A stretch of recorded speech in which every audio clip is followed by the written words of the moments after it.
21 പേർക്ക് പരിശോധനാ ഫലം നെഗറ്റീവായിട്ടുണ്ട്. കാസർഗോഡ് 19, ആലപ്പുഴ 2. ഇതുവരെ 408 പേർക്കാണ് സംസ്ഥാനത്ത് രോഗം സ്ഥിരീകരിച്ചത്. അതിൽ 114 പേർ ഇപ്പോൾ ചികിത്സയിലാണ്. സംസ്ഥാനത്ത് നിരീക്ഷണത്തിലിപ്പോൾ ആകെയുള്ളത് 46,323 പേരാണ്. 45,925 പേർ വീടുകളിലാണ്. ആശുപത്രികളിൽ 398 പേരാണ്. ഇന്ന് 62 പേരെ ആശുപത്രിയിൽ പ്രവേശിപ്പിച്ചിട്ടുണ്ട്. ഇതുവരെ 19,756 സാമ്പിളുകളാണ് പരിശോധനയ്ക്ക് അയച്ചത്. 19,074 എണ്ണം രോഗബാധയില്ല എന്നുറപ്പാക്കിയിട്ടുണ്ട്. ആശുപത്രിയിൽ ക്വാറന്റൈനിലുള്ള മുഴുവൻ പേരെയും പരിശോധിക്കാനാണ് ഉദ്ദേശിക്കുന്നത്. അത് 2-3 ദിവസം കൊണ്ട് പൂർത്തിയാക്കാൻ കഴിയും. കഴിഞ്ഞ ദിവസം വാർത്താസമ്മേളനം അവസാനിപ്പിച്ചത് ഇടവിട്ടുള്ള ദിവസങ്ങളിൽ ഇനി കാണാമെന്ന് പറഞ്ഞുകൊണ്ടായിരുന്നു. നമ്മൾ ഈ വാർത്താ സമ്മേളനത്തിൽ അത് ദിവസങ്ങളിലെ പ്രധാന സംഭവങ്ങളാണ് എടുത്തു പറഞ്ഞിരുന്നത്. ഏതെങ്കിലും തരത്തിലുള്ള നമ്മുടെ പ്രവർത്തനത്തിൻ്റെ ഒരു പൊങ്ങച്ചം അവതരിപ്പിക്കാൻ വാർത്താ സമ്മേളനം ഉപയോഗിച്ചിരുന്നില്ല. ഇവിടെ ചില കാര്യങ്ങൾ നമ്മൾ ഈ ഘട്ടത്തിൽ ഓർത്തു പോകുന്നത് നല്ലതായിരിക്കും. ജനുവരി 30-നാണ് ആദ്യത്തെ കോവിഡ് ബാധ റിപ്പോർട്ട് ചെയ്യപ്പെടുന്നത്. യഥാർത്ഥത്തിൽ അതിനുശേഷമുള്ള അവസ്ഥ സംസ്ഥാനം ഒരു മുൾമുനയിൽ നിൽക്കുന്ന നിലയായിരുന്നു. രാജ്യത്തെ ആദ്യത്തെ COVID-19 ബാധ നമ്മുടെ സംസ്ഥാനത്താണ് വന്നത്. എല്ലാവർക്കും അറിയാവുന്നതുപോലെ ചൈനയിൽ നിന്ന് വന്ന, വുഹാനിൽ നിന്ന് വന്ന വിദ്യാർത്ഥി തൃശ്ശൂർ ജനറൽ ആശുപത്രിയിലാണ് പ്രവേശിപ്പിച്ചത്. ലോകത്തിൻ്റെ വിവിധ ഭാഗങ്ങളിൽ വൈറസ് വ്യാപനം പ്രതിസന്ധി സൃഷ്ടിച്ച ഘട്ടത്തിൽ കേരളം ആകെ ഉണർന്നു പ്രവർത്തിക്കുകയായിരുന്നു. ആരോഗ്യവകുപ്പിൻ്റെ നേതൃത്വത്തിൽ പ്രത്യേക ടീമുകൾ രൂപീകരിക്കപ്പെട്ടു. എല്ലാ ജില്ലകളിലും ഐസൊലേഷൻ സംവിധാനങ്ങൾ, രോഗലക്ഷണങ്ങളുള്ളവരെ പരിശോധിക്കാനുള്ള നിർദ്ദേശങ്ങൾ. ഫെബ്രുവരി 2-ന് ആലപ്പുഴയിലും 3-ന് കാസർഗോട്ടും രോഗം റിപ്പോർട്ട് ചെയ്യപ്പെട്ടു. 3 പേരെയും ചികിത്സിച്ച് ഭേദപ്പെടുത്താൻ നമുക്ക് കഴിഞ്ഞു. കൂടുതൽ ആളുകളിലേക്ക് പടരാതെ ശ്രദ്ധിക്കാനും നമുക്ക് കഴിഞ്ഞു. അത് ഈ പ്രവർത്തനത്തിൻ്റെ ആദ്യഘട്ടമായിരുന്നു. ആദ്യഘട്ടത്തിലെ COVID-19-നെതിരെയുള്ള പ്രതിരോധത്തിൻ്റെ വിജയം എന്ന് വേണമെങ്കിൽ പറയാം. പക്ഷേ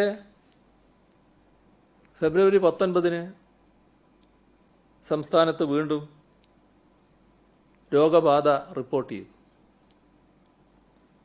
വിദേശത്തു നിന്ന് വന്ന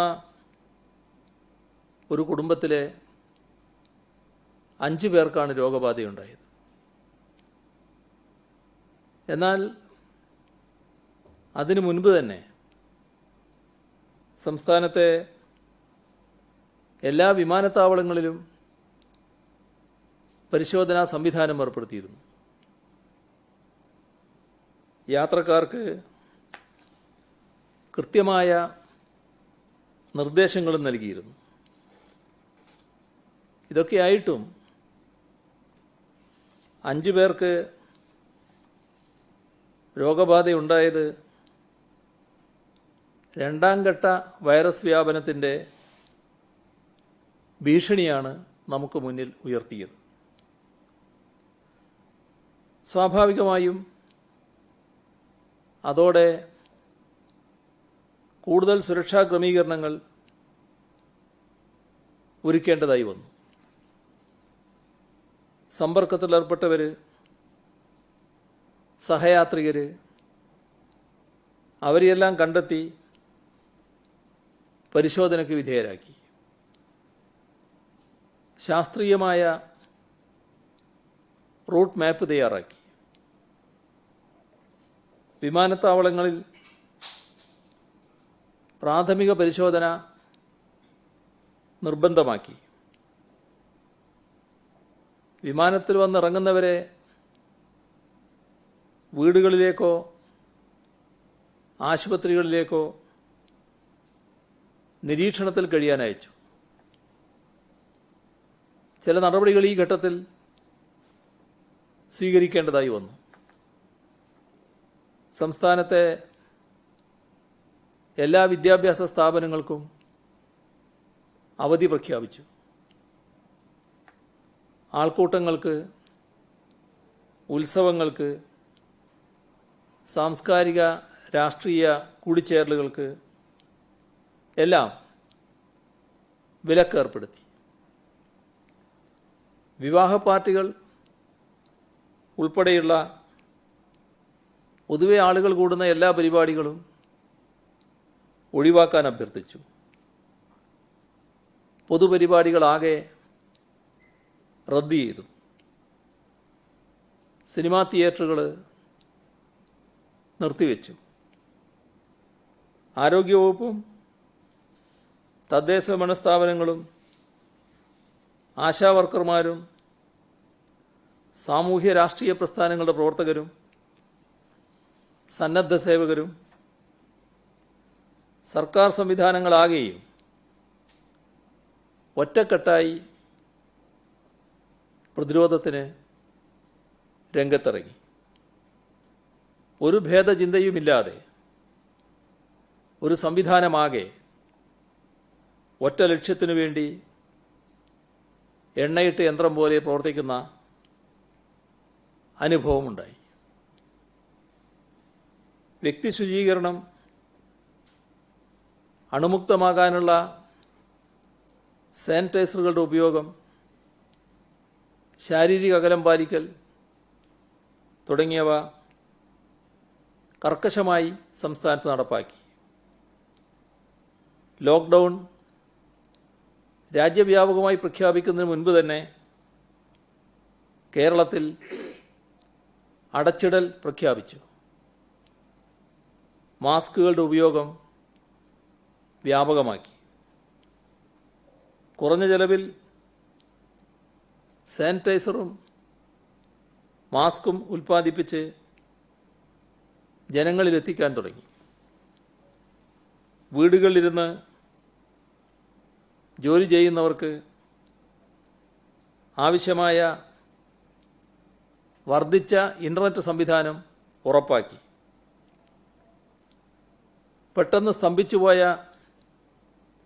നാടിനെയും ജനജീവിതത്തെയും തിരികെ പിടിക്കാൻ 20,000 കോടി രൂപയുടെ സ്പെഷ്യൽ പാക്കേജ് സംസ്ഥാനം പ്രഖ്യാപിച്ചു. വിദേശങ്ങളിൽ നിന്ന്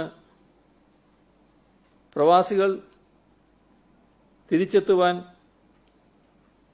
കൊറോണ നെഗറ്റീവ് സർട്ടിഫിക്കറ്റ് വേണമെന്ന നിബന്ധനയ്ക്കെതിരെ സംസ്ഥാന നിയമസഭ ഏകകണ്ഠമായാണ് പ്രമേയം പാസാക്കിയത്. പഴുതടച്ചുള്ള ഇടപെടലുകളാണ് നാം നടത്തിയത്. ഇന്ത്യയിലെ രോഗികളുടെ എണ്ണത്തിൽ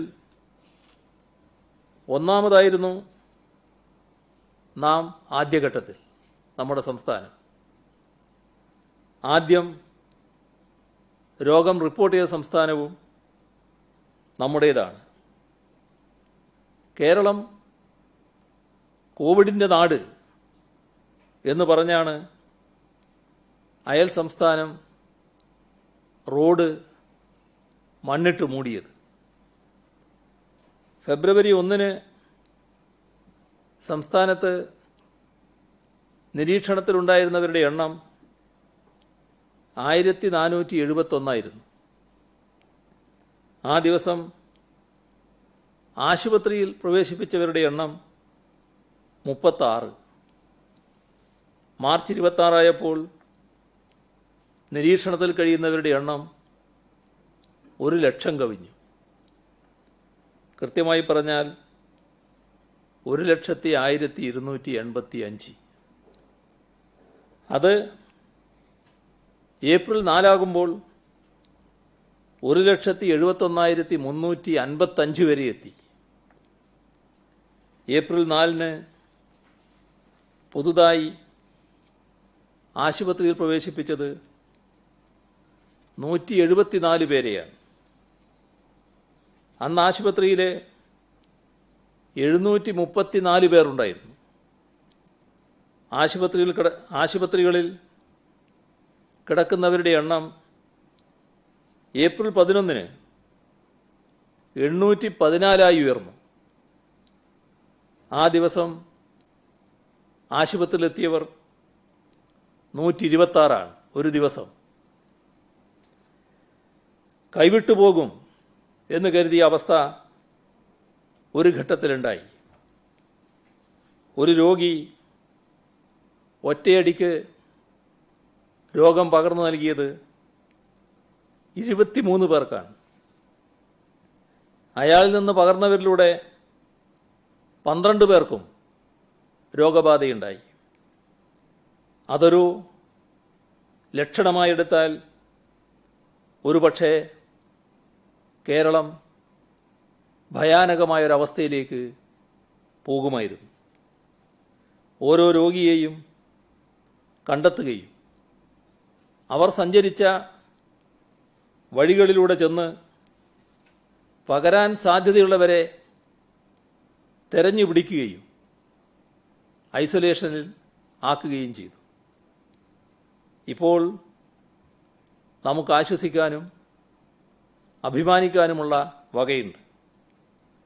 നിരീക്ഷണത്തിലുള്ളവരുടെ എണ്ണം 1,71,355 നിന്ന് 46,323 കുറഞ്ഞു.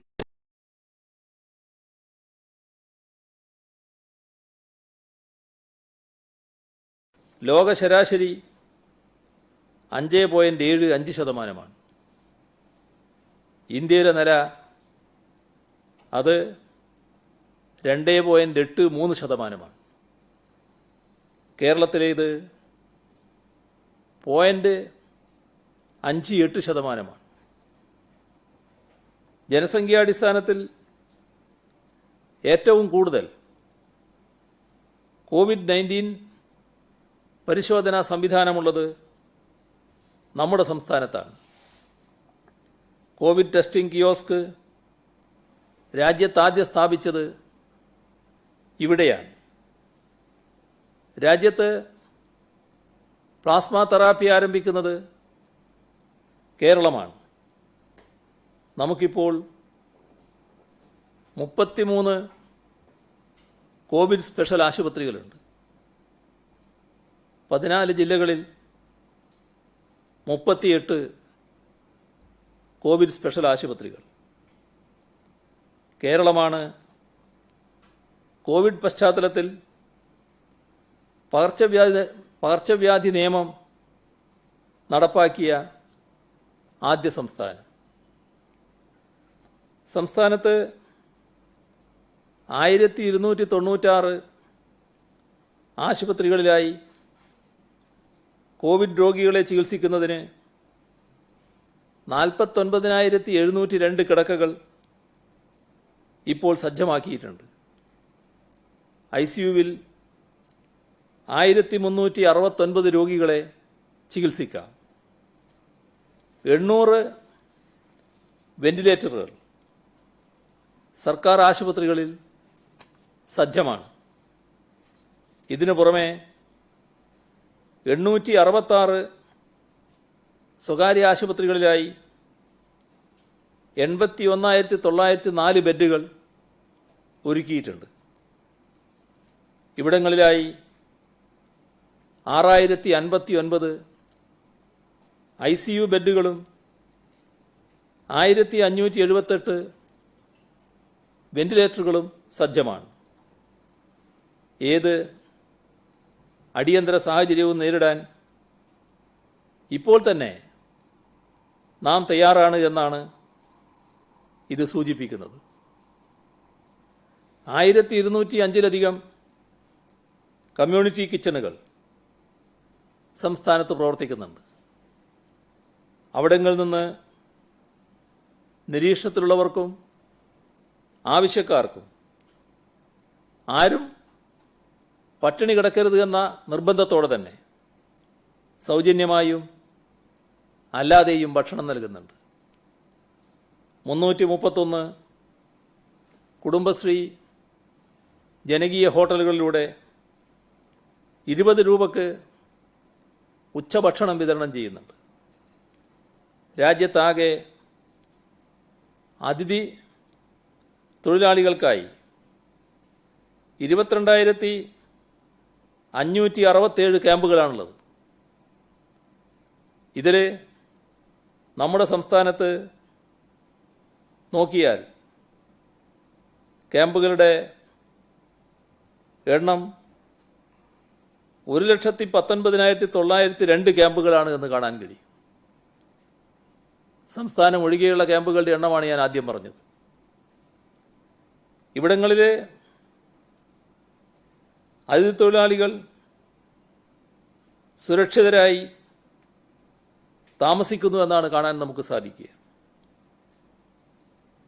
അഗതികൾ, തെരുവിലുറങ്ങുന്നവർ, ഇവർക്കെല്ലാം താമസവും ഭക്ഷണവും നൽകുന്നു. സർക്കാർ 3,685 പേരെയാണ് ഈ രീതിയിൽ പുനരധിവസിപ്പിച്ചത്. കേരളം കോവിഡ് പ്രതിരോധത്തിനായി 300-ലധികം ഡോക്ടർമാരെയും 400-ലേറെ ഹെൽത്ത് ഇൻസ്പെക്ടർമാരെയും യുദ്ധകാലാടിസ്ഥാനത്തിലാണ് നിയമിച്ചത്. APL, BPL വ്യത്യാസമില്ലാതെ സൗജന്യ റേഷൻ കൊടുത്തു. സൗജന്യ കിറ്റുകളുടെ വിതരണം നടന്നു വരുന്നു. നമ്മുടെ ബ്രേക്ക് ദ ചെയിൻ ക്യാമ്പയിൻ വലിയ സ്വീകാര്യത നേടി. ക്യാൻസർ രോഗികൾക്ക് മരുന്നും ചികിത്സയും മുടങ്ങാതിരിക്കാൻ ചികിത്സാ സൗകര്യം ജില്ലാതലത്തിൽ കേരളം ഏർപ്പെടുത്തി. കേരളത്തിൻ്റെ ചികിത്സാ സംവിധാനങ്ങളുടെ മേന്മയും കരുത്തും ഇവിടെ നിന്ന് കോവിഡ് രോഗം ഭേദപ്പെട്ട് തിരിച്ചുപോയ 8 വിദേശികൾ മറയില്ലാതെ പറഞ്ഞിട്ടുണ്ട്. 93-ഉം 88-ഉം വയസ്സായ വൈറസ് ബാധിതരെ ചികിത്സിച്ച് ഭേദപ്പെടുത്തി പൂർണ്ണ ആരോഗ്യവാന്മാരായി തിരിച്ച് വീട്ടിലെത്തിക്കാൻ നമുക്ക് കഴിഞ്ഞു. ലോകത്ത് ഏറ്റവും കുറഞ്ഞ മരണനിരക്കും ഏറ്റവും ഉയർന്ന രോഗമുക്തി നിരക്കും നമുക്ക് സാധ്യമായത് ഏതെങ്കിലും ഇന്ദ്രജാലം കൊണ്ടല്ല, നമ്മുടെയെല്ലാം കൂട്ടായ പ്രയത്നത്തിൻ്റെ ഫലമായാണ്. ഐക്യത്തിൻ്റെയും ഒരുമയുടെയും ഫലമായാണ്. അതുകൊണ്ടാണ് ലോകവ്യാപകമായി കേരളം അഭിനന്ദിക്കപ്പെടുന്നത്. ലോകപ്രശസ്തരായ മാധ്യമപ്രവർത്തകർ, മാധ്യമങ്ങൾ മുഖപ്രസംഗം എഴുതി, ഫീച്ചറുകൾ എഴുതി കേരളത്തിൻ്റെ മാതൃകയെക്കുറിച്ച് പറയുന്നത് ഈ അനുഭവം കൊണ്ടാണ്. കോൺഗ്രസ് നേതാവ് രാഹുൽ ഗാന്ധി ഉൾപ്പെടെ സംസ്ഥാനത്ത് നൽകിയ പ്രശംസ സ്വന്തം ജീവൻ പണയം വെച്ച് രോഗപ്രതിരോധത്തുള്ള ഓരോ ആരോഗ്യ പ്രവർത്തകനും പ്രവർത്തകർക്കുമുള്ളതാണ്.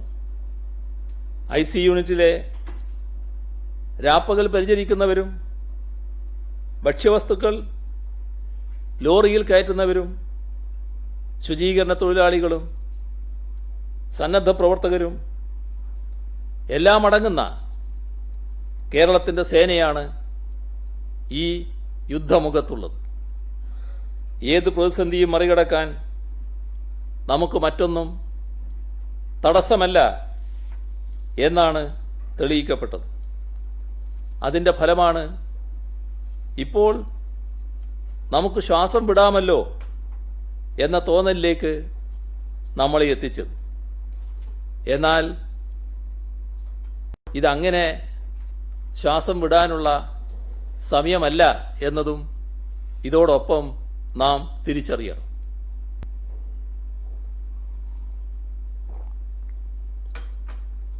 കോവിഡ്-19 വ്യാപനം നമ്മുടെ പ്രവാസി സഹോദരങ്ങളെ വലിയ ആശങ്കയിലും വിഷമത്തിലുമാക്കിയിരിക്കുന്നു. അവരുടെ നാട്ടിലെ കുടുംബാംഗങ്ങളും ആശങ്കാകുലരാണ്. പ്രവാസികളിൽ വലിയ പങ്ക് ഗൾഫ് നാടുകളിലാണ്. ഏകദേശം 20 ലക്ഷം പേർ.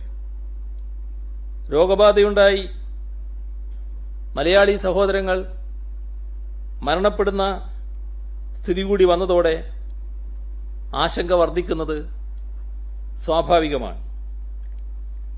ഗൾഫിൽ ജീവിക്കുന്ന മലയാളികളിൽ ബഹുഭൂരിഭാഗവും ചെറിയ വരുമാനക്കാരും പരിമിതമായ സൗകര്യങ്ങളിൽ കഴിഞ്ഞു വരുന്നവരുമാണ്.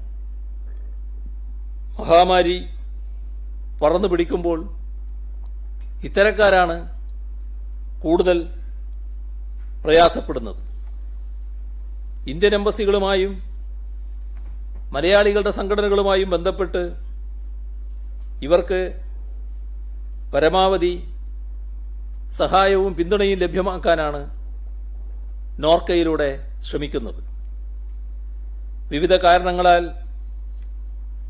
എത്രയും പെട്ടെന്ന് നാട്ടിൽ തിരിച്ചെത്താൻ ആഗ്രഹിക്കുന്നവർ ധാരാളമുണ്ട്. സന്ദർശക വിസയിൽ പോയി അവിടെ കുടുങ്ങിപ്പോയവരുണ്ട്. അവർക്ക് നാട്ടിൽ തിരിച്ചെത്തണം. പലരും മക്കളെ കാണാൻ പോയി അവിടെ കുടുങ്ങിയിട്ടുണ്ട്.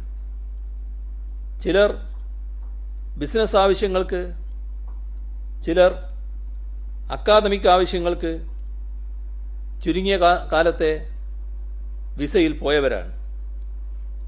അതുകൊണ്ടാണ് അടിയന്തരമായി തിരിച്ചു വരേണ്ടവരെ കൊണ്ടുവരുന്നതിന് പ്രത്യേക വിമാനം അയക്കണമെന്ന് സംസ്ഥാനം പ്രധാനമന്ത്രിയോട് ആവശ്യപ്പെട്ടത്. ഇവർക്ക് തിരിച്ചു വരാനുള്ള സൗകര്യം കേന്ദ്ര സർക്കാർ ഏർപ്പെടുത്തുകയാണെങ്കിൽ അവർ ഇവിടെ എത്തുമ്പോഴുള്ള മുഴുവൻ കാര്യങ്ങളും സംസ്ഥാന സർക്കാർ ഏറ്റെടുക്കും.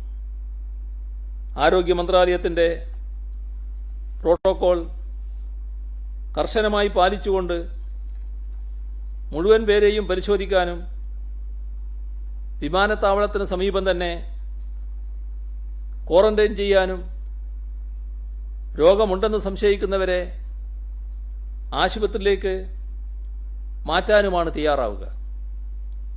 ഇതിനുള്ള പദ്ധതിക്ക് സർക്കാർ രൂപം നൽകിയിട്ടുണ്ട്. 2 ലക്ഷത്തിലേറെ പേരെ ക്വാറന്റൈൻ ചെയ്യാനുള്ള സംവിധാനം ഇപ്പോൾ തന്നെ നാം ഒരുക്കുകയാണ്. അതിലേറെ ആളുകൾ വന്നാൽ സ്വീകരിക്കാനും സുരക്ഷിതമായി പാർപ്പിക്കാനുമുള്ള പദ്ധതിയും നമുക്കുണ്ട്. കേന്ദ്ര സർക്കാർ പ്രത്യേക വിമാനം ഏർപ്പെടുത്തുകയാണെങ്കിൽ വിസിറ്റിംഗ് വിസയിൽ പോയവർക്കും പ്രായമായവർക്കും ഗർഭിണികൾക്കും കോവിഡ് അല്ലാത്ത മറ്റ് രോഗങ്ങൾക്ക് ചികിത്സ തേടുന്നവർക്കും മുൻഗണന നൽകേണ്ടി വരും. ഇവർ വിമാനത്താവളത്തിലെത്തിയാൽ ക്വാറന്റൈൻ മുതൽ വീട്ടിലെത്തിക്കുന്നതുവരെയുള്ള എല്ലാ കാര്യങ്ങളും സംസ്ഥാന സർക്കാരിൻ്റെ മേൽനോട്ടത്തിലും നിയന്ത്രണത്തിലും ചെയ്യേണ്ടതായിട്ടുണ്ട്. കേന്ദ്ര സർക്കാരിൽ നിന്ന് അനുകൂലമായ തീരുമാനമുണ്ടാകും എന്നാണ് പ്രതീക്ഷ. അതുവരെ പ്രവാസികൾ ഇപ്പോൾ എവിടെയാണോ അതത് നാട്ടിൽ അതത് സർക്കാരുകളുടെ മാർഗനിർദ്ദേശങ്ങൾ പാലിച്ചുകൊണ്ട് കഴിയണമെന്നാണ് അഭ്യർത്ഥിക്കാനുള്ളത്. ഈ ഘട്ടത്തിൽ നമ്മുടെ മുഴുവൻ പ്രവാസി സംഘടനകളും അവർക്ക് കാര്യമായ പിന്തുണയും സഹായവും ഉറപ്പാക്കണം. നോർക്ക എല്ലാ ഗൾഫ് രാഷ്ട്രങ്ങളിലും ഹെൽപ്പ് ഡെസ്ക് ആരംഭിച്ച് സഹായം നൽകുന്നുമുണ്ട്. കേരളത്തിന് പുറത്തുനിന്ന് കോവിഡ് ബാധയുടെ അസുഖകരമായ വാർത്തകൾ അനുദിനം വരുന്നുണ്ട്. അത് വിദേശ രാജ്യങ്ങളിൽ നിന്നുണ്ട്, രാജ്യത്തിൻ്റെ മറ്റു ഭാഗങ്ങളിൽ നിന്നുമുണ്ട്. ഡൽഹിയിലും മുംബൈയിലും മറ്റും മലയാളി നഴ്സുമാർ കൂട്ടത്തോടെ രോഗം ബാധിച്ച് വിഷമിക്കുന്നു. ചില സംസ്ഥാനങ്ങളിൽ രോഗബാധ അനിയന്ത്രിതമായി മാറുന്നു എന്ന് സംശയിക്കുന്നു. ലോക്ക്ഡൗൺ അവസാനിക്കുന്ന ഘട്ടം വന്നാൽ പ്രവാസി മലയാളികളിൽ പലരും ഇങ്ങോട്ടെത്തും. യാത്രാ സംവിധാനങ്ങൾ ആരംഭിച്ചാൽ വ്യത്യസ്ത മാർഗങ്ങളിലൂടെ ആളുകൾ വരും. അതുകൊണ്ട് തന്നെ വരാനിരിക്കുന്ന ദിവസങ്ങൾ നമുക്ക് വിശ്രമിക്കാനുള്ളതല്ല. ഓരോ നിമിഷവും അതീവ ജാഗ്രതയോടെ നിൽക്കാനുള്ളതാണ്. ഒരു നേരിയ അശ്രദ്ധ പോലും അപകടത്തിലേക്ക് നയിക്കും എന്ന തിരിച്ചറിവ് നമ്മുടെ സമൂഹത്തിനാകെ ഉണ്ടാവണം. കാസർഗോഡ് ജില്ലയുടെ അനുഭവം ഈ ഘട്ടത്തിൽ ഓർക്കുന്നത് നല്ലതാണ്. കാസർഗോഡ് ജില്ല ഒരു ഘട്ടത്തിൽ, ഇതിൻ്റെ ആദ്യഘട്ടത്തിൽ എങ്ങനെയായിരുന്നു എന്ന് നാം ഓർക്കണം. 2 മാസത്തിനെതിരെ 2 മാസമായി അല്ലെങ്കിൽ 2 മാസത്തിലേറെയായി കോവിഡിനെതിരെ പടപൊരുന്ന ജില്ലയാണത്. ഇപ്പോൾ ആശ്വാസത്തിൻ്റെ വക്കിലാണ് ആ ജില്ല. അവിടെ രോഗം സ്ഥിരീകരിച്ച 169 പേരിൽ 142 പേർ രോഗമുക്തരായി കഴിഞ്ഞിട്ടുണ്ട്.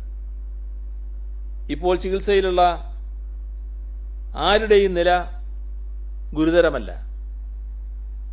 മാർച്ച് 21 മുതൽ ജില്ല മുഴുവനായും അടച്ചിട്ടു. എന്നാൽ അതിനു മുൻപ് തന്നെ അവിടെ നിയന്ത്രണങ്ങൾ നടപ്പാക്കിയിരുന്നു. 144 പ്രഖ്യാപിച്ചു. കർക്കശമായ നിയന്ത്രണങ്ങൾ, പരിശോധന, ചികിത്സാ സംവിധാനം, ഇങ്ങനെയുള്ള വിവിധ നടപടികൾ സ്വീകരിച്ചു. എല്ലാ പ്രതിബന്ധങ്ങളെയും തരണം ചെയ്താണ് കാസർഗോഡിന് രാജ്യം അംഗീകരിക്കുന്ന മാതൃകയായി മാറാൻ കഴിഞ്ഞത്. കാസർഗോഡ് ഇപ്പോൾ 4754 പേരാണ് നിരീക്ഷണത്തിലുള്ളത്. ഇന്ന് 6 പേരെയാണ് നിരീക്ഷണത്തിനായി ആശുപത്രിയിൽ പ്രവേശിപ്പിച്ചത്. 27 പേരാണ് വൈറസ് ബാധയേറ്റ് ചികിത്സയിലുള്ള കാസർഗോഡ് ജില്ലക്കാർ. ഈ സംഖ്യ ഇത്രയും കുറച്ചു കൊണ്ടുവരാൻ കഴിഞ്ഞത് വലിയ വിജയം തന്നെയാണ്. കാസർഗോഡ് ജില്ലയിലുള്ള എല്ലാ ആബാലവൃദ്ധ ജനങ്ങളും ഈ കാര്യത്തിൽ നല്ല രീതിയിലാണ് സഹകരിച്ചത്. വലിയ തോതിൽ പ്രയാസങ്ങളും വിഷമങ്ങളും അനുഭവിക്കേണ്ടി വന്നിട്ടുണ്ട് എന്നറിയാം. അതെല്ലാം നാടിൻ്റെ പൊതുവായ നന്മയ്ക്ക് വേണ്ടിയായിരുന്നുവെന്ന് തിരിച്ചറിഞ്ഞുകൊണ്ട് ഇപ്പോൾ വന്നതിൽ ഈ നില കൈവരിക്കാൻ കഴിഞ്ഞതിൽ ആശ്വസിച്ചുകൊണ്ട് തുടർന്ന് ഈ അനുഭവത്തിൽ ജാഗ്രത, കരുതൽ കൈവിടാതിരിക്കാൻ പ്രത്യേകം ശ്രദ്ധിക്കുക എന്നാണ് കാസർഗോഡുകാരോട് പ്രത്യേകമായി അഭ്യർത്ഥിക്കാനുള്ളത്. കണ്ണൂർ ജില്ലയിലെ 54 പേർക്ക് ഇപ്പോൾ രോഗബാധയുണ്ട്. അവിടെയും കടുത്ത നിയന്ത്രണങ്ങളിലേക്ക് സർക്കാർ പോവുകയാണ്. ഇത്രയെല്ലാം ഇവിടെ വിശദീകരിച്ചത് നാം ഇപ്പോൾ വളരെ സുരക്ഷിതമായ അവസ്ഥയിലാണ് എന്ന് ചിലരൊക്കെ ധരിച്ചതുകൊണ്ടാണ്. അങ്ങനെയല്ല അവസ്ഥ. നാം ഇപ്പോഴും നിതാന്ത ജാഗ്രതയും കണ്ണിമയ്ക്കാത്ത ശ്രദ്ധയും വേണ്ട സമയത്തിലൂടെ തന്നെയാണ് കടന്നു പോകുന്നത്. ലോക്ക്ഡൗണിൽ ചില ഇളവുകൾ പ്രഖ്യാപിച്ചതോടെ വാഹനങ്ങൾ ക്രമാതീതമായി നിരത്തിലെത്തിയിട്ടുണ്ട്. വല്ലാതെ തിരക്കുണ്ടായതായി പല കേന്ദ്രങ്ങളിൽ നിന്നും റിപ്പോർട്ട് വന്നു. ഇക്കാര്യത്തിൽ കാർക്കശ്യം വേണ്ടിടത്ത് കാണിക്കാൻ തന്നെയാണ് തീരുമാനം. ലോക്ക്ഡൗൺ നിയന്ത്രണങ്ങളിൽ കേരളം ഇളവ് വരുത്തിയെന്ന വാദമുണ്ടായി. നാം പൊതുവിൽ കാര്യങ്ങൾ വിലയിരുത്തിയാണ് നിയന്ത്രണങ്ങൾ തുടരുക. സുരക്ഷാ മാനദണ്ഡങ്ങളിൽ വിട്ടുവീഴ്ച അനുവദിക്കില്ല. പബ്ലിക് ട്രാൻസ്പോർട്ടേഷൻ തൽക്കാലം ഉണ്ടാകില്ല. വ്യവസായ മാനേജ്മെന്റുകൾക്ക് ആവശ്യത്തിന് ജോലിക്കാരെ എത്തിക്കാൻ സുരക്ഷാ മാനദണ്ഡം പാലിച്ച് പ്രത്യേക ബസ്സുകൾ അനുവദിക്കാൻ പറഞ്ഞിരുന്നു. ആ കാര്യം തെറ്റിദ്ധരിക്കപ്പെട്ടതാണ്. സർക്കാർ ഓഫീസുകളുടെ പ്രവർത്തനം സുഗമമാക്കാൻ അടുത്ത് താമസിക്കുന്നവർക്ക് സ്വന്തം വാഹനത്തിൽ യാത്ര ചെയ്യാൻ അനുമതി നൽകുന്നുണ്ട്. അത് അടുത്ത ജില്ലയിൽ നിന്നായാൽ പോലും അനുവദിക്കേണ്ടി വരും. കാർഷിക രംഗത്ത് കൃഷിയുമായി ബന്ധപ്പെട്ട എല്ലാ കാര്യങ്ങളും നിർവഹിക്കാൻ അനുമതി നൽകിയിട്ടുണ്ട്. ബാങ്കുകൾ റെഡ് സോൺ ജില്ലകളിലും എല്ലാ ജീവനക്കാരും ഹാജരാകണമെന്ന് ഉത്തരവിട്ടതായി കണ്ടു. ആവശ്യമായ ജീവനക്കാർ മാത്രം ഹാജരാകുന്ന രീതിയിൽ അത് ക്രമീകരിക്കാൻ ബാങ്കുകളോട് ആവശ്യപ്പെടും.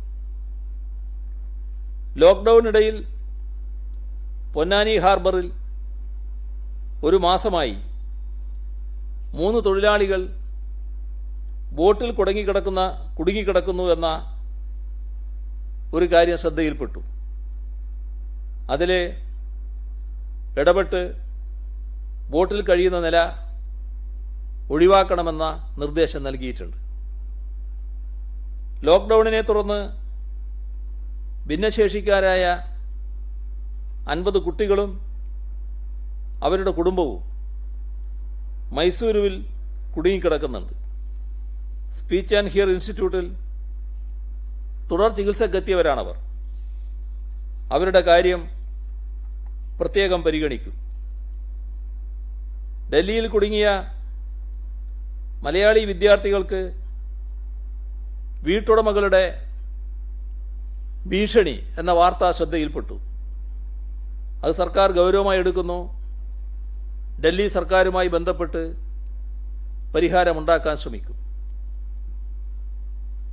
മെഡിക്കൽ സ്റ്റോറുകളിൽ ഇൻസുലിൻ ലഭ്യമാക്കാനുള്ള നടപടികൾ സ്വീകരിക്കും. നദികളിലും ഡാമുകളിലും അടഞ്ഞുകൂടിയ എക്കൽ നീക്കാൻ നടപടിയെടുക്കുന്നതിന് നിർദ്ദേശം നൽകിയിട്ടുണ്ട്. മഴ വരുന്നതിന് മുൻപ് തന്നെ ഈ നടപടികൾ സ്വീകരിക്കണമെന്നാണ് ഉദ്ദേശിക്കുന്നത്. സ്റ്റാമ്പ് വെണ്ടർമാരുടെ ഓഫീസുകൾക്ക് ആഴ്ചയിൽ 2 ദിവസം ഇളവുകൾ നൽകും. ഡൽഹിയിലും മറ്റും സേവനമനുഷ്ഠിക്കുന്ന നഴ്സുമാർ അനുഭവിക്കുന്ന മാനസിക സമ്മർദ്ദത്തെക്കുറിച്ച് നേരത്തെ സൂചിപ്പിച്ചിരുന്നു. കേരള ഹൗസിൽ ഇതിനായി ഹെൽപ്പ് ലൈൻ ആരംഭിച്ചു. നഴ്സുമാർക്ക് ഓഡിയോ വീഡിയോ കോളിലൂടെ കൗൺസിലർമാരോട് സംസാരിക്കാം. 35 കൗൺസിലർമാരുടെ സേവനം രാവിലെ 10 മുതൽ 5 മണി വരെ ലഭ്യമാക്കും. രക്തദാനത്തിന് എത്തുന്നവരുടെ എണ്ണത്തിൽ കുറവ് കാണുന്നുണ്ട്.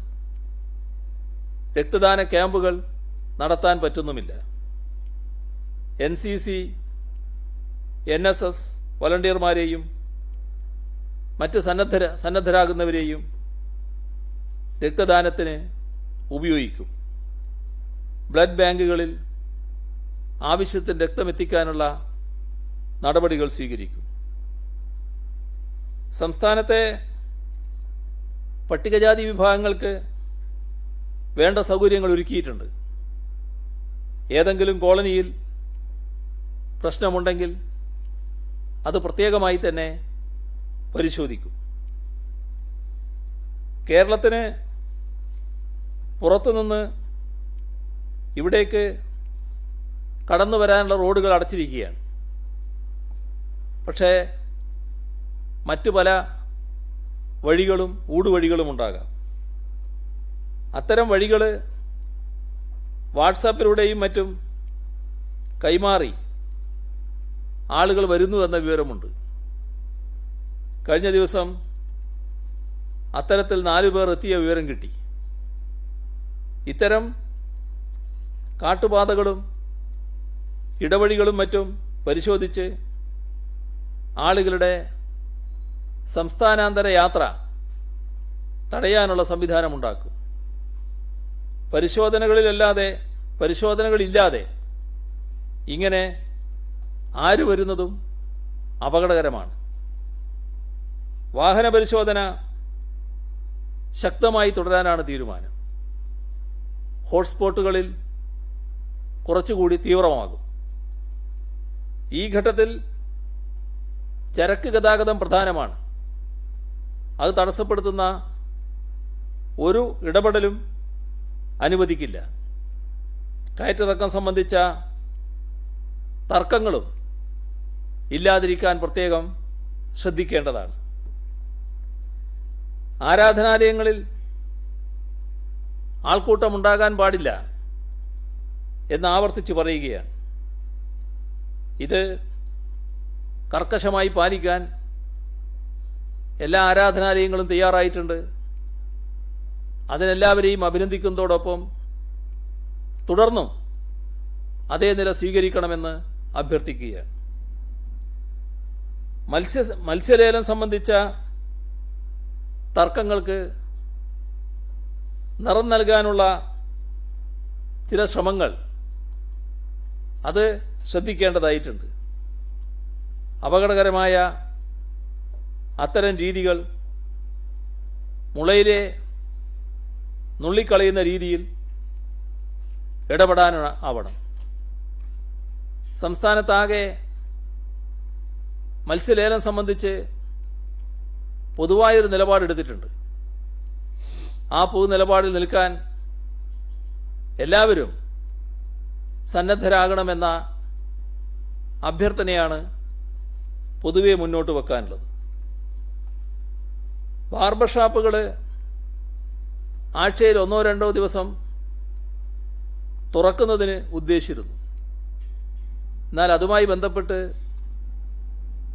ഒട്ടേറെ വ്യത്യസ്ത അഭിപ്രായങ്ങൾ പല വിദഗ്ധരിൽ നിന്നും വരികയാണ്. പല രാജ്യങ്ങളുടെയും അനുഭവം ചൂണ്ടിക്കാണിച്ചുകൊണ്ടാണ് ആ അഭിപ്രായങ്ങൾ അവർ ശ്രദ്ധയിൽപ്പെടുത്തുന്നത്. അപ്പോൾ അതെല്ലാം സംബന്ധിച്ച് വിശദമായൊരു പരിശോധന ആവശ്യമാണ് എന്നാണ് കാണുന്നത്. അതുകൊണ്ട് തന്നെ ഇനിയൊരു അറിയിപ്പുണ്ടാകുന്നതുവരെ സംസ്ഥാനത്ത് ബാർബർ ഷാപ്പുകൾ തുറക്കാൻ അനുവദിക്കില്ല. കോവിഡ്-19 ഭീഷണി പെട്ടെന്ന് ഒഴിഞ്ഞു പോകുമെന്ന് നമുക്ക് കരുതാനാവില്ല. അതുകൊണ്ട് തന്നെ രോഗപ്രതിരോധത്തിനാവശ്യമായ പുതിയ ശീലങ്ങൾ നമുക്ക് വളർത്തിയെടുക്കാനാവണം. സ്വാഭാവികമായും അത് കുട്ടികളിൽ തന്നെ ആരംഭിക്കാനുമാവണം. ഇപ്പം നേരത്തെ ഞാൻ പറഞ്ഞ ബാർബർ ഷാപ്പിൻ്റെ ഉപയോഗം, അതിൽ ഒരേ ഉപകരണങ്ങൾ വ്യത്യസ്ത ആളുകൾക്ക് ഉപയോഗിക്കും. ടവല് ചിലപ്പോൾ ഒന്നിലധികം ആളുകൾക്ക് ഉപയോഗിച്ചു എന്ന് വരും. ഇത്തരത്തിലുള്ള അനാരോഗ്യകരമായ ശീലങ്ങൾ ഉപേക്ഷിച്ച് ആരോഗ്യകരമായ ശീലത്തിലേക്ക് എത്താൻ നമുക്ക് സാധിക്കണം. ഒട്ടേറെ പുതിയ ശീലങ്ങൾ നാം പല രംഗങ്ങളിലും ആർജിക്കേണ്ടതായിട്ടുണ്ട്. ഇപ്പോൾ കുട്ടികൾക്കുള്ള പ്രതിരോധ കുത്തിവയ്പ്പ് ആരംഭിച്ചിട്ടുണ്ട്. സ്വകാര്യ ആശുപത്രികളെയും ഇതിന് പ്രയോജനപ്പെടുത്തുന്നു. പ്ലാസ്മ തെറാപ്പിയുടെ ട്രയൽ തുടങ്ങുന്നതിനുള്ള പ്രാരംഭ നടപടികൾ പൂർത്തിയായിട്ടുണ്ട്. ICMR-ൻ്റെയും ഡ്രഗ് കൺട്രോളർ ഓഫ് ഇന്ത്യയുടെയും അനുമതിക്ക് കാത്തിരിക്കുകയാണ്.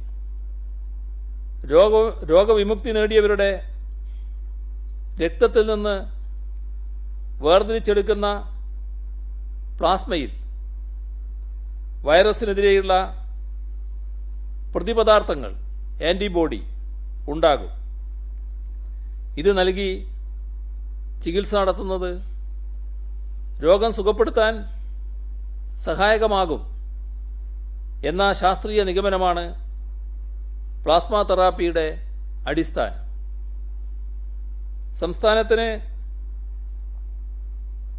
PPE കിറ്റുകളും റാപ്പിഡ് ടെസ്റ്റ് കിറ്റും ആൻറ്റിബോഡിക്ക് ആവശ്യമായത്, അതേപോലെ N95 മാസ്കും കേന്ദ്ര സർക്കാരിൽ നിന്ന് കിട്ടിയിട്ടുണ്ട്. ബൈക്ക് അപകടത്തിൽ വർക്കലയിൽ ഒറ്റൂരിൽ മാതൃകാ കർഷകനും കാർഷിക മേഖലയിലെ വിവിധ പ്രവർത്തനങ്ങളിൽ സജീവ സാന്നിധ്യവുമായിരുന്ന S. ശ്രീകുമാറിന് മസ്തിഷ്ക മരണം സംഭവിച്ചു. അദ്ദേഹത്തിൻ്റെ അവയവങ്ങൾ ദാനം ചെയ്തു. ഈ ദുരന്തകാലത്തും മൃതസഞ്ജീവനി വഴി അവയവദാനത്തിന് സന്നദ്ധമായ കുടുംബത്തിൻ്റെ മഹാമനസ്കതയെ അംഗീകരിക്കുകയും അവരുടെ ദുഃഖത്തിൽ പങ്കുചേരുകയും ചെയ്യുന്നു. ഞാൻ നേരത്തെ പറഞ്ഞതിൽ സാരമായൊരു തിരുത്തുണ്ട്.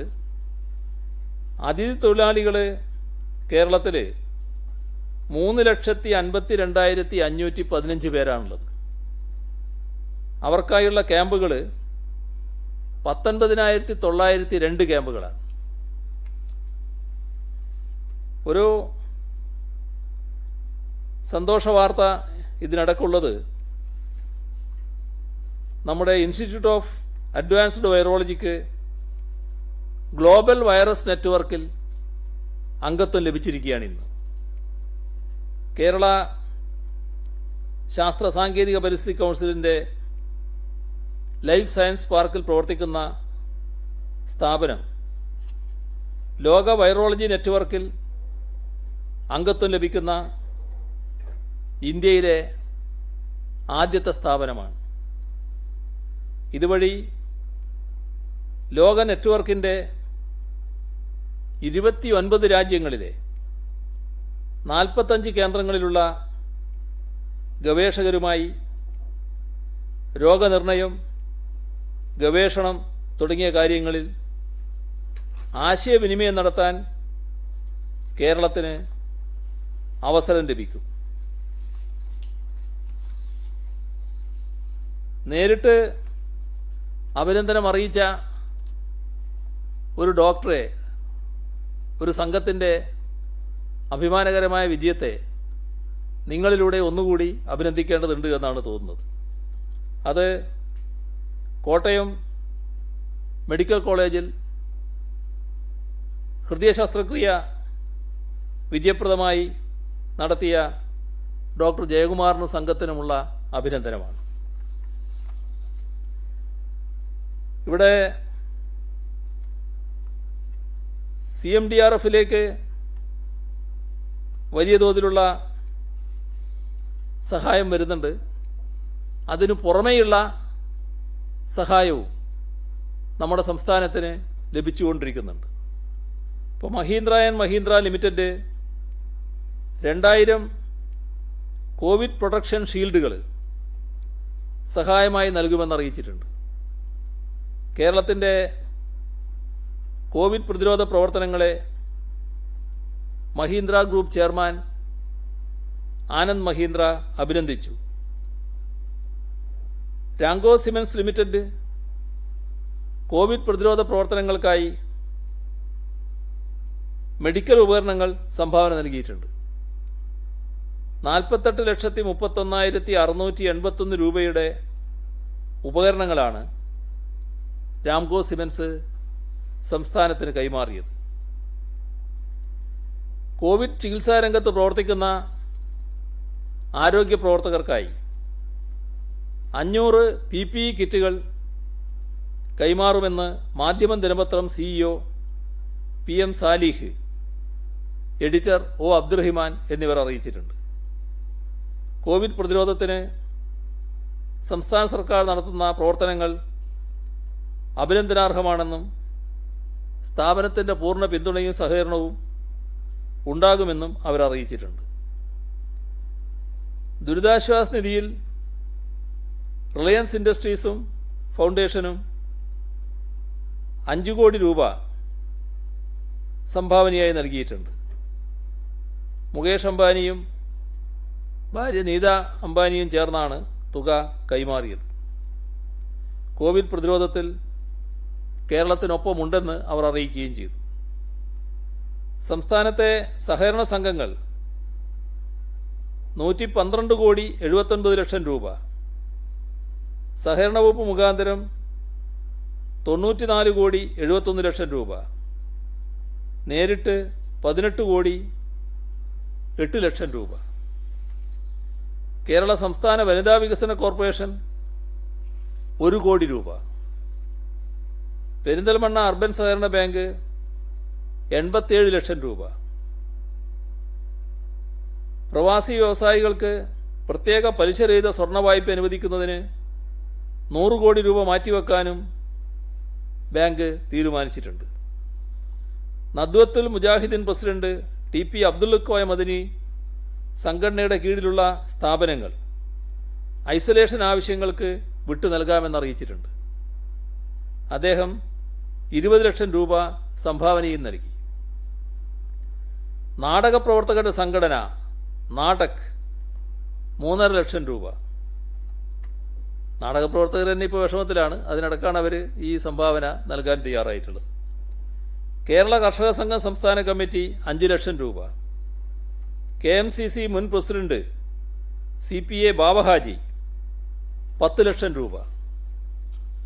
KSRTC പെൻഷനേഴ്സ് ഓർഗനൈസേഷൻ 10 ലക്ഷം രൂപ.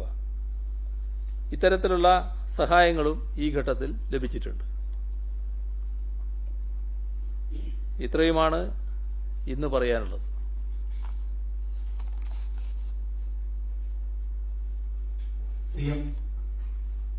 കേരളം നേടിയിട്ടുള്ള കോവിഡ് പ്രതിരോധ പ്രവർത്തനത്തിൽ നേടിയിട്ടുള്ള വലിയ മുന്നേറ്റം ഇന്ദ്രജാലമല്ല, ഇത് ഒരുമയുടെയും കൂട്ടായ പരിശ്രമത്തിന്റെയും ഫലമാണെന്ന് താങ്കൾ പറഞ്ഞു. പക്ഷേ ഈ അടുത്തിടെ ഉണ്ടായ വിവാദങ്ങൾ ആ ശോഭ കെടുത്തിയിട്ടുണ്ടോ? നമ്മളിപ്പോൾ വൈറസിനെതിരെ പോരാടിക്കൊണ്ടിരിക്കുകയാണല്ലോ. അപ്പോൾ ആ വൈറസിനെ നമുക്ക് എങ്ങനെയെല്ലാം ഒതുക്കാൻ കഴിയുമെന്ന് നോക്കുന്നതിലാണ് കൂടുതൽ ശ്രദ്ധിക്കുന്നത് നല്ലത്. ആ കാര്യത്തിൽ നമ്മൾ നടത്തുന്ന പ്രവർത്തനങ്ങൾ പൊതുവെ നാടും രാജ്യവും ലോകവും അംഗീകരിക്കുന്നുണ്ട്. ആ വഴിക്ക് നമുക്ക് പോകാം. വിവാദങ്ങളിൽ കുറെ കൂടി വ്യക്തത വരട്ടെ. ഇതുമായി ബന്ധപ്പെട്ട് അങ്ങ് പറഞ്ഞു IT സെക്രട്ടറി വിശദീകരിക്കുന്നു, എല്ലാ മാധ്യമങ്ങളും IT സെക്രട്ടറി വിശദീകരിച്ചു. എന്റെ ബോധ്യത്തിന്റെ അടിസ്ഥാനത്തിലാണ് കരാർ ഒപ്പിട്ടത്. ഒരു അത്യാഹിത ഘട്ടത്തിൽ അങ്ങനെ വേണമെങ്കിൽ പറയാം. ശരിക്കും അങ്ങ് അറിഞ്ഞിട്ടുണ്ടായിരുന്നു, അങ്ങയുടെ അനുമതി ഉണ്ടായിരുന്നു. മാത്രമല്ല അതൊരു പ്രൊസീജിയർ എററില്ലേ, റൂൾസ് ഓഫ് ബിസിനസിന്റെ എററില്ലേ, അതാണ് പ്രതിപക്ഷം ഇപ്പോഴും ചൂണ്ടിക്കാണിക്കുന്നത്. അങ്ങ് നാമമുന്നോട്ടിൽ പറഞ്ഞു അവഗണിക്കാനുള്ള, പക്ഷേ അങ്ങനെ അവഗണിക്കാൻ പറ്റുമോ CM? തീർച്ചയായും അതിനല്ല എനിക്കിപ്പം നേരം, മറ്റു കാര്യങ്ങൾക്കാണ്. ഞാൻ അതിലാണ് ഇപ്പോൾ ശ്രദ്ധിച്ചുകൊണ്ടിരിക്കുന്നത്. അല്ല, ഈ നമ്മുടെ സ്പ്രിംഗ്ലറുമായി ബന്ധപ്പെട്ട ആരോപണം ഉന്നയിച്ചവരിൽ പ്രധാനി PT തോമസ് ആയിരുന്നു. അപ്പൊ അദ്ദേഹം ഇപ്പോൾ അങ്ങയുടെ കുടുംബാംഗങ്ങളെ പോലും ഇതിലേക്ക് വലിച്ചടിച്ചുകൊണ്ടുള്ള ചില ആക്ഷേപങ്ങൾ മുന്നേറ്റിട്ടുണ്ട്. അപ്പോൾ ഇക്കാര്യത്തിൽ അങ്ങയുടെ ഒരു മറുപടി എന്താണ്? കാരണം ഇത് നിരന്തരം ഇങ്ങനെ വരികയാണ്, അവർ ഉന്നയിക്കുന്നു, ആവർത്തിച്ചുകൊണ്ടിരിക്കുന്നു. അപ്പോൾ അതിനകത്ത് എന്താണ് പ്രതികരണം? അതിനൊന്നും ഞാനിപ്പോൾ പ്രതികരിക്കാനില്ല. ഞാൻ നേരത്തെ അത് വ്യക്തമാക്കിയിട്ടുണ്ട്. നോക്കാം, നമ്മുടെ ചരിത്രം തീരുമാനിക്കട്ടെ. ഇപ്പം അങ്ങനെ ഒരു നിലപാടെടുക്കാം.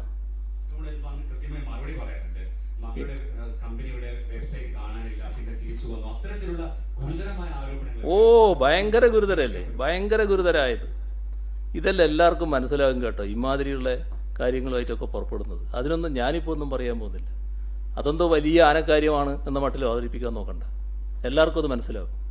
സ്പ്രിംഗ്ലറിന്റെ കരാറുമായി ബന്ധപ്പെട്ട് ഈ പാർട്ടിയുടെ പോളിറ്റ് ബ്യൂറോയ്ക്ക് അങ്ങ് എന്തെങ്കിലും സർക്കാരിന്റെ നിലയിൽ എന്തെങ്കിലും വിശദീകരണം കൊടുത്തിട്ടുണ്ടോ? അത് തള്ളിയെന്ന് പറഞ്ഞൊരു പ്രമുഖ പത്രത്തിൽ വാർത്തയുണ്ട്. അപ്പോൾ സാധാരണ പാർട്ടി കാര്യങ്ങൾ പറയുന്ന അത് പല നുണ വാർത്തകളും നിങ്ങളിൽ ചിലർ മെനയുന്നുണ്ട് നിനക്കറിയാം. നിങ്ങളെ കൂട്ടത്തിൽ ചിലർ പണ്ട് തന്നെ നുണ വാർത്തകൾ മെനയാൻ വളരെ മിടുക്കരാണ്. എനിക്കിപ്പോൾ ഓർമ്മ വരുന്നൊരു കാര്യം, ഇതേ നഗരത്തിൽ ഇവിടെ ഒരു കേന്ദ്രത്തിൽ ഇരുന്നു കൊണ്ട് ഒരു കാലത്ത് തയ്യാറാക്കിയൊരു വാർത്തയുണ്ടായിരുന്നു. ഞാൻ അന്ന് ഈ കസേരയിലല്ല, വേറെ കസേരയിലാണെന്ന് മാത്രം. അന്നൊരു സെയ്വ് എന്ന പേരിൽ തുടങ്ങിയൊരു കാര്യം ഉണ്ടായിരുന്നില്ലേ, ബാക്കി ഞാനിപ്പോൾ പറയുന്നില്ല. അന്ന് കുറച്ച് ആളുകൾ കൂടി, ആകെ 4-5 പേരാണ്, അവർ കൂടിയായിരുന്നു തയ്യാറാക്കിയത്. എന്നിട്ട് അതിൻ്റെ മേലെ എന്തെല്ലാം വിവാദങ്ങൾ നാട്ടിൽ ഉയർന്നു വന്നിരുന്നു, ഏതെല്ലാം തരത്തിൽ കാര്യങ്ങൾ ഉയർത്താൻ വേണ്ടി നോക്കിയിരുന്നു. കുറേ നാൾ കഴിഞ്ഞപ്പോൾ ഇതിൽപ്പെട്ട ഒരാൾ തന്നെ, ഇപ്പം നിങ്ങൾക്കറിയാലോ ചില ശീലങ്ങൾ, ആ ശീലങ്ങളോടുകൂടി ഇരിക്കുമ്പോൾ പറയാണ്, അതൊക്കെ ഞങ്ങൾ ഉണ്ടാക്കിയല്ലേ, ഞങ്ങളൊക്കെ ആയിരുന്നില്ലേ അത് ഉണ്ടാക്കിയത് എന്ന്. ഇതൊക്കെ ചരിത്രത്തിൻ്റെ ഭാഗമാണ് കേട്ടോ. ആ ചരിത്രമൊക്കെ നമുക്ക് എല്ലാവർക്കും അറിയാവുന്നതാണ്. ഇതെല്ലാം കണ്ടും അതെല്ലാം നേരിട്ടും കടന്നാണ് ഞാൻ ഇവിടെ വന്നിരിക്കുന്നത്. അപ്പം നിങ്ങൾ ഈ പുതിയ രീതികൾ കണ്ടിട്ട് അതിൻ്റെ ഭാഗമായിട്ട് വല്ലാതെ വേവലാതിപ്പെടുന്ന ഒരാളായിട്ട് എന്നെ നിങ്ങൾ കാണണ്ട. CM അങ്ങനെ പറഞ്ഞിട്ടല്ല. ഈ സേവ് CPM ഫോറൊക്കെ പഴയ കഥയാണെങ്കിലും ചരിത്രം ഇപ്പോൾ പറയുന്ന അവർ ഉന്നയിക്കുന്ന ആക്ഷേപം പാർട്ടി സെക്രട്ടറിയായ പിണറായി വിജയനെതിരെയല്ല, മുഖ്യമന്ത്രിക്കെതിരെയാണ്. അതുകൊണ്ടാണ് ഇങ്ങനെ ഒരു ചോദ്യം ഉന്നയിക്കപ്പെടുന്നത്. അതുകൊണ്ട് തന്നെയാണ് ഞാൻ പറയുന്നത് അതിനല്ല എനിക്കിപ്പോൾ നേരമൊന്നും. അങ്ങനെയുള്ള ആളുകൾ ഉന്നയിക്കുന്ന കാര്യങ്ങൾക്ക് മറുപടി പറഞ്ഞ് സമയം കളയാനല്ല ഞാൻ നിൽക്കുന്നത്. എനിക്ക് വേറെ ജോലിയുണ്ട്, ആ ജോലിയാണ് ഞാൻ ചെയ്തുകൊണ്ടിരിക്കുന്നത്. താങ്കളിപ്പോ ഈ സേവ് CPM ഫോറത്തിന്റെ കാര്യം ഇപ്പൊ പറഞ്ഞത്, ഇപ്പൊ വരുന്ന ആരോപണങ്ങൾക്ക് അത്ര ഒരു സ്വഭാവം ഉണ്ടെന്നാണോ? ഇപ്പൊ പറയുന്ന ആരോപണങ്ങൾക്ക് വേറൊരു സ്വഭാവമുണ്ട്. ഞാൻ അത് പറഞ്ഞത് അന്ന് ചിലർ കൂടി തയ്യാറാക്കിയ ഒരു നുണക്കഥയായിരുന്നു. ആ നുണക്കഥ പലപ്പോഴും തയ്യാറാക്കിയത് നിങ്ങൾക്കറിയാം. ഞാൻ അന്ന് നിങ്ങൾക്ക് ചിലരെ വിളിച്ചൊരു പേരുണ്ട്, നിങ്ങളത് മറന്നുപോയിട്ടുണ്ടാവില്ല. നിങ്ങൾ ചിലർ പലരുടെയും മനസ്സിലുണ്ടാവും. അതെല്ലാം പഴയ കാലമാണ്. അതിൻ്റെ ഭാഗമായിട്ട് എന്തെല്ലാം നടന്നിരുന്നു നമുക്കറിയാം. അതിൻ്റെ ചില അംശങ്ങൾ ഇപ്പോൾ കാണാൻ സാധിക്കും. അതിപ്പോൾ നിങ്ങൾ മാത്രമായിരിക്കില്ല, മറ്റു ചിലർ കൂടി ഉണ്ടാകും. അത്ര മാത്രമേ അതിനുള്ളൂ. CM, അപ്പോൾ ഒരു കാര്യം കൂടെ, അതായത് ഇത്തരം ആരോപണങ്ങൾ ഒന്നിന് പുറകെ വരുമ്പോൾ CM അതിനെ നിജസ്ഥിതി പറഞ്ഞ് ഒഴിവാക്കുന്നതല്ലേ നല്ലത്? എന്ത് നിജസ്ഥിതി പറയാൻ? നിജസ്ഥിതി പറയാൻ എന്തെങ്കിലും ഉണ്ടാവണ്ടേ? ശുദ്ധമായ നുണ ഒരു കൂട്ടർ കെട്ടിച്ചമച്ച് ഉണ്ടാക്കുമ്പോൾ അതിന് ഞാനെന്ത് നിജസ്ഥിതി പറയാനാണ്? ഓരോ ദിവസവും പുതിയ പുതിയ തെളിവുകൾ, ആരോപണങ്ങൾ ആ തെളിവ് വരട്ടെ. നിങ്ങളെന്തിനാ വേവലാതിപ്പെടുന്നത്? എനിക്കില്ലാത്ത വേവലാതി എന്തിനാണ് നിങ്ങൾക്ക്? എന്താ തെളിവുള്ളതെന്ന് വെച്ചാൽ കൊണ്ടുവരട്ടെ. ആർക്കാണ് അതിന് തടസ്സം? നിങ്ങൾ പറയൂ, ഉന്നയിച്ചവരോട് പറയൂ. ഈ ഹോട്ട്സ്പോട്ട് ജില്ലകളിലെ സർക്കാർ ഉദ്യോഗസ്ഥർ അത് നല്ല കാര്യം. അങ്ങനെ വരും, ആ വഴിക്ക് വാ. അടുത്ത ജില്ലകളിൽ ജോലി ചെയ്യുന്ന ആ അടുത്ത ജില്ലകളിൽ ജോലി ചെയ്യുന്ന ഹോട്ട്സ്പോട്ട് ജില്ലകളിലെ സർക്കാർ ഉദ്യോഗസ്ഥർ അവർക്ക് പോകാൻ തടസ്സമുണ്ടോ? ഞാൻ നേരത്തെ പറഞ്ഞു അവർക്ക് സ്വന്തം വാഹനങ്ങളിൽ വരുന്നതിന് തടസ്സം ഉണ്ടാവില്ല. മറ്റു വാഹനങ്ങൾക്ക് വിഷമം ഉണ്ടാവുമല്ലോ. ഇപ്പോൾ അങ്ങനെ വരുന്നതിന് തടസ്സം ഉണ്ടാവില്ല. ഉള്ള ഉദ്യോഗസ്ഥർക്ക് അടുത്ത ജില്ലയിൽ പോകുന്നതിന് പ്രശ്നമില്ലെന്നാണ്. പ്രശ്നമില്ല. നിങ്ങൾ ഈ നിർമ്മാണ പ്രവർത്തനങ്ങൾ അനുവദിച്ചിട്ടുണ്ട്. ക്വാറികളുടെ പ്രവർത്തനത്തിനെ കുറിച്ചൊന്നും പറഞ്ഞിട്ടില്ല. അത് ക്വാറികളുടെ പ്രവർത്തനത്തെക്കുറിച്ച് ഇപ്പം തീരുമാനിച്ചിട്ടില്ല. അത് പിന്നെ നമ്മൾ എല്ലാ കാര്യങ്ങളും ഇപ്പം തീരുമാനിക്കല്ലോ. പിന്നെ വിളവുകൾ ഓരോ ഘട്ടം കഴിയും തോറുമാണല്ലോ വരിക.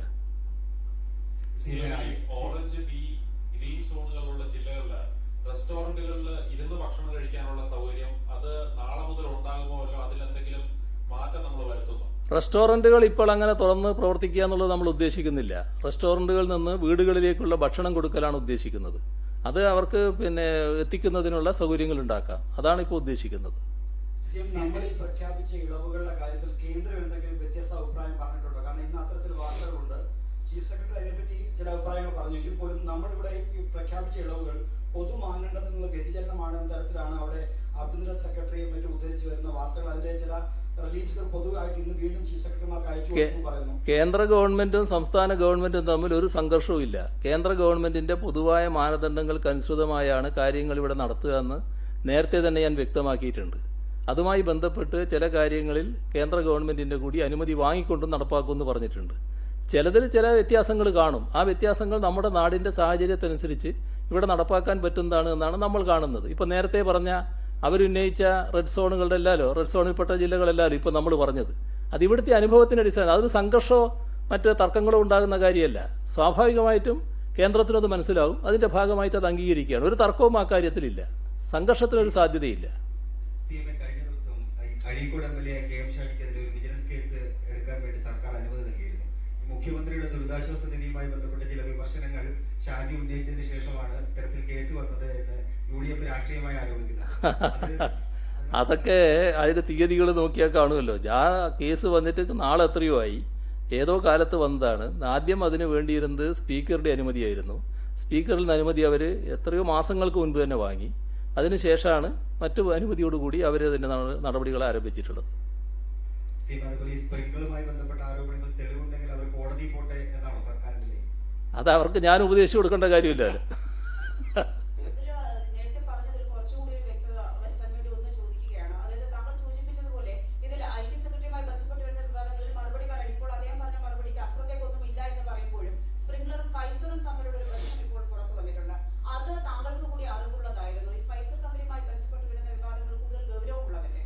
നോക്കിക്കോളി, നിങ്ങൾക്ക് എന്തെല്ലാം കൊണ്ടുവരാനുള്ളതെന്ന് വെച്ചാൽ ആ വഴിക്ക് നിങ്ങൾ നോക്ക്. ഞാനതിന് തടസ്സമില്ലല്ലോ.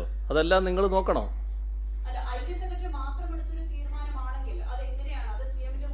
ഞാൻ അതിനെക്കുറിച്ചൊന്നും ഇപ്പോൾ പറഞ്ഞില്ലല്ലോ. നിങ്ങൾ പലതും എൻ്റെ നാക്കിൽ കുത്തിക്കയറ്റാൻ നോക്കുകയാണല്ലോ. എന്തിനാണ് അങ്ങനെ ശ്രമിക്കുന്നത്? ഞാൻ അങ്ങനെ പറഞ്ഞില്ലല്ലോ. അല്ല, IT സെക്രട്ടറി പറഞ്ഞ IT സെക്രട്ടറി ചോദിച്ചോ. ഞാനിപ്പോൾ അതിനെക്കുറിച്ചൊന്നും പറഞ്ഞില്ലല്ലോ.